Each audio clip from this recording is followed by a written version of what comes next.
Bonjour, je m'appelle Corentin Voisin, je suis ici doctorant à l'Université de Strasbourg en archéologie grecque, mais aussi en parcours croisé histoire. Et l'ensemble de mon sujet de thèse porte sur l'archéologie et l'histoire de ce qu'on appelle les influences orphico-pythagoriciennes en Italie du Sud et en Étrurie de la fin du VIe siècle à la fin du IVe siècle avant notre ère. Les orphicopythagoriciens, en fait, c'est un terme qui n'existe pas dans l'Antiquité, puisque dans l'Antiquité, on va faire la séparation entre les orphiques d'une part et les pythagoriciens. En fait, les orphiques, c'est un mouvement, un groupe religieux qui s'appuie sur un certain nombre de prescriptions, des purifications, etc.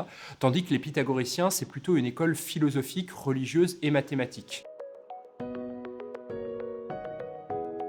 Je me suis intéressé plus spécifiquement à une cité d'Italie du Sud qui s'appelle Poséidonia. Donc une cité, en fait, c'est un territoire et une ville à l'intérieur de ce territoire.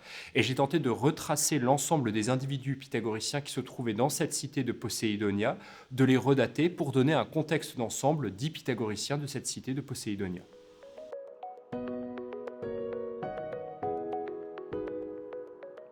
J'ai pu reprendre notamment des données relatives à l'architecture, relatives à l'onomastique, c'est-à-dire la science des noms en fait, et également relatives à cette fameuse tombe du plongeur qui en soi peut connaître une interprétation orphique ou pythagoricienne que je tente à nouveau de remettre en avant dans le cadre de ma thèse.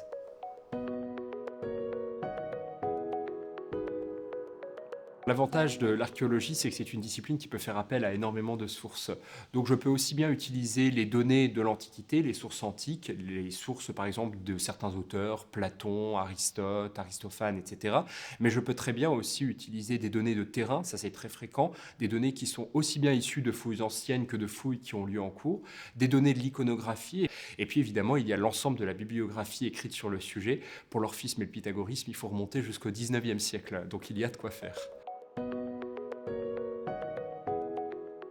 Ce qui m'anime dans mon métier en général, tout d'abord, c'est la découverte. Alors certaines fois, finalement, on reprend des données qui ont déjà été étudiées par certains chercheurs, et pourtant on fait des découvertes sur ces données parce qu'elles n'ont pas été abordées avec un certain point de vue, par exemple. Donc ça, c'est toujours très excitant de se dire que même des données qui, certaines fois, peuvent avoir, dans le cadre de la tombe du plongeur, par exemple, 60 ans, sont encore dans l'état actuel des choses, des données qu'on peut largement exploiter. Dans le cadre de mon master, j'ai voulu démontrer que effectivement, on avait un cadre orphique ou pythagoricien qui pouvait avoir influencé la tombe du plongeur, ou en tout cas l'exécution de la tombe du plongeur.